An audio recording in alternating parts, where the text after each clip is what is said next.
Hai, Rizky di sini. Kalau kemarin si Michael udah nge-review laptop MSI dengan 3070 yang namanya itu adalah GE66, kali ini gue mau nge-review yang versi sunatnya, yaitu memakai RTX 3060, namanya adalah MSI GP66.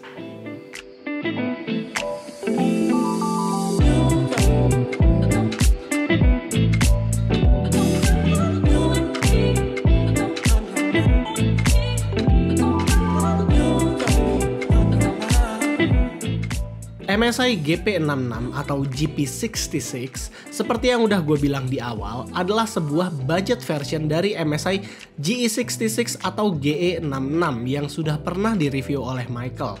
Bedanya sih lumayan banyak. Kalau perbedaan dari segi desain yang paling terlihat itu adalah di GP66 tidak ada LED strip di bagian depan seperti GE66 punya. Bobot dan ketebalannya kurang lebih sama dengan GE66. Laptop ini sendiri solid banget di tangan. Exhaust belakangnya memang agak tebal namun nggak sulit apabila mau dimasukkan ke dalam tas yang dibuild untuk laptop 15 inch. Hinge dari laptopnya juga solid. Kalau GE66 menggunakan monitor dengan refresh rate sampai 240 Hz, monitor GP66 berukuran 15,6 inch Full HD dengan refresh rate 144 Hz. Color gamutnya juga ini termasuk tinggi, sudah mau menyentuh 100% sRGB, jadi laptop ini sudah capable buat dipakai edit video ataupun foto secara layar. Keyboardnya sama dengan GP66, size-nya itu TKL, tidak ada numpad, dan juga punya individual RGB backlit. Layoutnya bagus menurut gua karena mereka masih menempati home page up dan page down di sebelah kanan, dan menariknya saat kita tekan tombol Fn, bagian function buttonnya itu akan menyala. Buat koleksi port juga kurang lebih mirip dengan GE66. Di sebelah kanan ada 2 USB 3.2 Gen 1, sebelah kiri ada Kensington Lock, 1 USB 3.2 Gen 1 lagi, dan audio combo jack. Yang menarik adalah konektivitas di bagian belakang. Di bagian belakang ini ada USB 3.2 Gen 2 Type-C, LAN port, full HDMI port, dan juga charging port. Jadi yang penting-penting itu ditaruh di belakang agar tidak mengganggu experience gaming.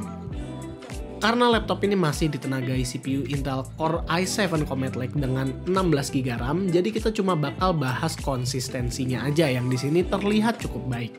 Skornya bisa tahan di 1600-an saat kita run 5 kali, dan yang menarik adalah performa dari RTX 3060 GPU laptopnya yang dimana bisa diakses full VRAM-nya. Ini berkat teknologi dari MSI yang dinamakan resizable bar, di mana ini memperbolehkan CPU-nya mengakses full memori dari GPU-nya yang membuat adanya peningkatan performa sekitar 5-10%.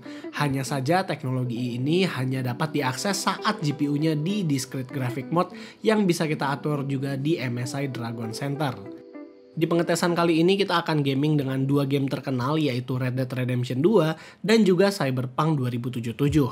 Di Red Dead Redemption kita mendapatkan frame rate sekitar 77 fps, dan buat Cyberpunk kita mengetes di 2 skenario, yaitu RTX off di mana kita mendapatkan 93 fps, dan kalau RTX-nya dinyalakan medium akan masuk ke 55 fps, dan kedua skenario tersebut itu jalan dengan DLSS on. Selain game-game tersebut, kita juga mencoba game kompetitif Apex Legends dan ternyata mendapatkan frame rate tinggi banget loh.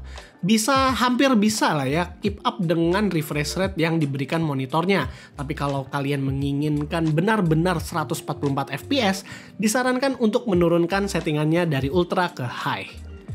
Kalau dibandingkan dengan overall gaming laptop yang memakai 3060, performance dari GP66 ini lebih baik sekitar 5%-an. Begitupun dengan skor 3D Mark Firestrike. Di sini terlihat kalau MSI GP66 mempunyai skor graphics yang paling tinggi apabila kita bandingkan dengan laptop 3060 lain. Tapi kalau soal skor physics dan juga combine, bisa dibilang ini setara dengan laptop sebandingnya. Kalau soal heat management, laptop ini overall punya cooling yang keren banget. Secara hardware, laptop ini didinginkan oleh 2 fan dan 6 copper heat pipe, dan kalau di software, laptop ini punya fitur Cooler Boost 5 yang dapat mengatur RPM fan sesuai dengan load dari GPU dan CPU-nya. Suhu dari CPU-nya itu aja hanya mentok di 75 derajat Celcius, itu adem banget. Stress test Firestrike bisa PES di angka 98%-an, dan begitupun dengan suhu surface-nya juga bisa bertahan di 38 derajat Celcius di tempat WASD dan keyboardnya. Kalau misalnya di bagian backspace itu bisa menyentuh sampai 40 derajat Celcius. Kalau mau main game di keyboardnya dalam jangka waktu yang lama juga sebenarnya masih enak banget. Apalagi karena tidak ada throttling dan CPU Intel ini bisa menjaga frekuensinya sangat tinggi saat gaming, kita nggak pernah merasakan frame drop sama sekali. Kalau dilihat-lihat dan setelah dipakai beberapa hari pun, terasa banget kalau ini adalah laptop gaming sejati. Bentuknya sangar dengan lekukan-lekukan di bagian exhaust, dan juga performanya itu sangar di form factor yang tebal. Kapasitas baterainya lumayan besar di 65 watt hours. Di pemakaian ringan sih, laptop ini bisa bertahan sampai sekitar 6 jam, dan ada pula profil super battery yang kalau dinyalakan mungkin akan mendapatkan battery life yang lebih besar lagi. Travel keyboardnya nggak terlalu dalam banget, tapi lumayan nyaman buat dibawa ngetik. Intinya pengalaman keyboard dan touchpadnya kurang lebih sama dengan GE66. Chargernya ini kapasitasnya 230 watt, dan ukurannya juga nggak terlalu gede ataupun berat banget buat dibawa kemana-mana. Intinya ya kalau misal kalian mobilitasnya tinggi dan tertarik dengan laptop ini, siapkan backpack yang cukup gede. Untuk upgradability, GP66 punya opsi upgrade yang sangat luas. Laptop ini punya 2 slot SODIMM dan juga 2 slot M.2 yang siap untuk diisi. Jadi cocok banget buat kalian yang mencari laptop yang bisa tahan sampai long term usage. Lucunya, laptop ini punya 2 SKU, yaitu yang memakai killer Wi-Fi dan satu lagi yang memakai Intel Wi-Fi card. Namun keduanya tetap udah sama-sama AX kok.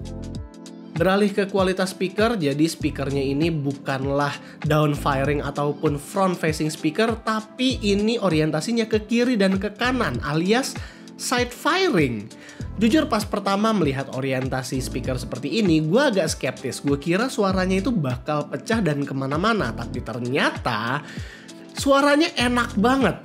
Dengan orientasi speaker seperti ini, suaranya tuh enak mau didengar dari angle manapun, mau itu dari kiri, kanan laptop, ataupun pas gua di depan laptopnya, itu suaranya bagus banget. Separationnya kerasa banget. Kalau misalnya kita dengerin suara yang stereo banget gitu ya, misalnya kayak lagu yang stereo ataupun lagi main game, itu suaranya terpisah antara left and right-nya itu bener-bener kepisah banget. Dan juga orientasi speaker seperti ini membuat laptopnya itu nggak harus bergantung, dia itu harus di atas meja baru bagus speakernya. Enggak, mau kita ditaruh di atas paha pun suaranya masih tetap enak. Dan ini adalah salah satu engineering speaker yang menurut gue ini adalah breaking through ya. Karena jujur ini adalah pertama kalinya gue melihat laptop dengan orientasi speaker seperti ini, dan ternyata ini bagus banget dan harusnya ini diimplementasikan ke laptop lain. Tapi mungkin kekurangannya adalah orientasi speaker seperti ini tidak bisa diimplementasikan ke dalam laptop tipis karena physical limitation. Buat sebuah laptop yang bisa ngegame, MSI GP66 udah memenuhi beberapa syarat buat menjadi laptop gaming ideal. Yang pertama adalah adem, yang kedua adalah performa tinggi, yang ketiga adalah tidak throttling, yang keempat punya layar refresh rate-nya tinggi, dan juga color gamutnya tinggi. Memang dia bukan yang the perfect laptop, alias mungkin masih ada beberapa yang bisa dibilang kurang dari laptop ini, tapi untuk menjadi paket lengkap di harga 24,5 juta, laptop ini udah bisa ngedeliver kita atau memberikan experience yang bagus banget saat gaming ke kita. Kalau misalnya dibilang ini adalah laptop tipis dengan performa tinggi, mungkin nggak juga. Tapi kalau kalian mau performa tinggi tanpa adanya kompromi, laptop ini cocok banget buat kalian. Dan jadi itulah pendapat kita tentang MSI GP66, sebuah laptop gaming ideal yang ada di harga 24,5 juta. Kalau misalnya buat gue sendiri, kalau misalnya gue mobilitasnya itu nggak terlalu banyak, ini adalah laptop yang memang perfect banget mau dipakai editing ataupun mau dipakai ngegame seharian. Tapi kalau dengan mobilitas tinggi, mungkin laptop yang ini masih belum terlalu cocok. Jadi itu aja paling dari gua. Kalau kalian suka dengan videonya, jangan lupa untuk kasih kita like, share, dan subscribe. Dan yang terakhir, di sini gua Rizky, and as always, stay safe.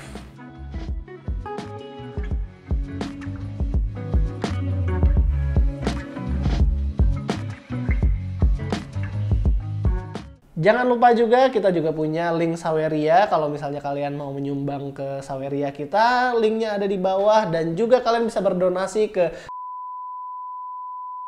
BCA atas nama Rizky Ramadhani. Kita bisa.